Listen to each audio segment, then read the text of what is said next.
Dr. Carr performed for us is really just a fragment of the broad field known as classical music, a rousing, immortal genre that has prevailed through the evolution of music. Today, classical music is still practiced by many musicians and performed for huge audiences despite the fact that contemporary popular music is driven by genres like hip-hop, rap, and pop. While it maintains a devoted fan base, the genre's relevance is at stake. Schools and organizations have encountered many obstacles when trying to breathe new life into classical music education. Whether it be finding funds to endorse classical music courses or simply sustaining interest in the genre, classical music has reached a point where integration into education is crucial to its survival.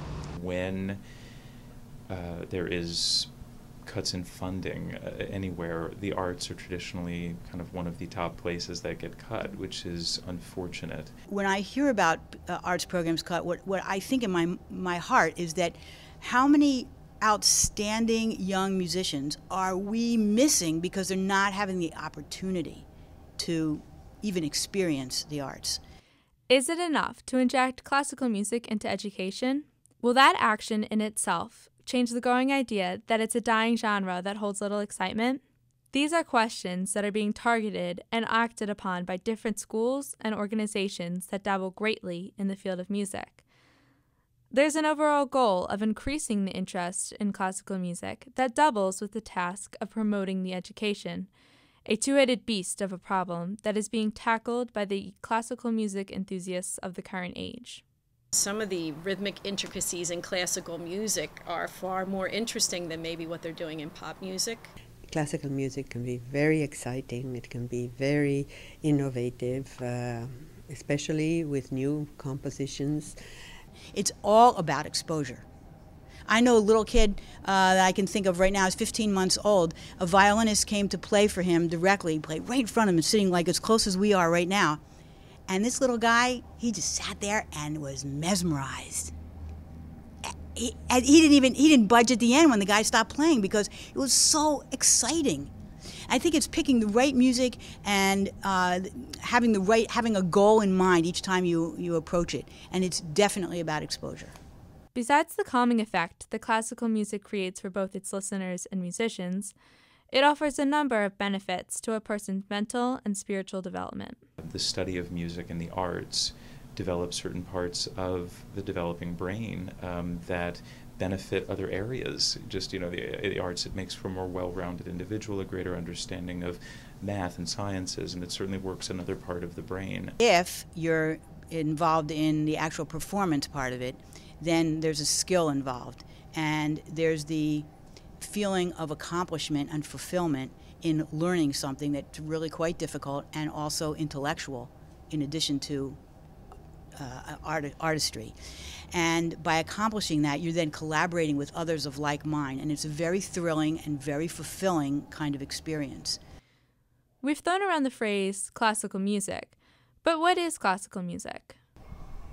That is a very fascinating question, because part of our problem is that we call all of this body of music classical, which maybe all by itself is a sort of not enticing term. While the enormity of the genre itself allows its definition to be up for personal interpretation, it also creates a vagueness about the genre. This vagueness leads younger generations of today to shy away from classical music and create assumptions that all classical music is boring and sounds the same. Is there any other one? That? Yeah. That's the end? Yep. All right, sweet. Clearly, if you were to look at hip-hop or R&B or something, you wouldn't define that as classical music, although it may have ties to a classical basis. There are many contemporary pieces, contemporary styles of music that sample classical music in their works. But I think if we're talking about classical in terms of the history and tradition and musical structure of classical music, you can look at pieces and say, this is more classical. I think classical music tends to be a little bit longer and a little bit more perhaps complicated in its structure. But it's certainly not classical in the sense that it was composed 100 years ago and that's the only thing that's classical music, because we have composers right here in the city composing right now. The pen isn't even dry. So it's of today, but I think that it is a genre that requires some intellectual energy. Classical music, if you look at the broad picture of it, is the root from which everything grows. There remains countless reasons to keep classical music thriving in the current music atmosphere.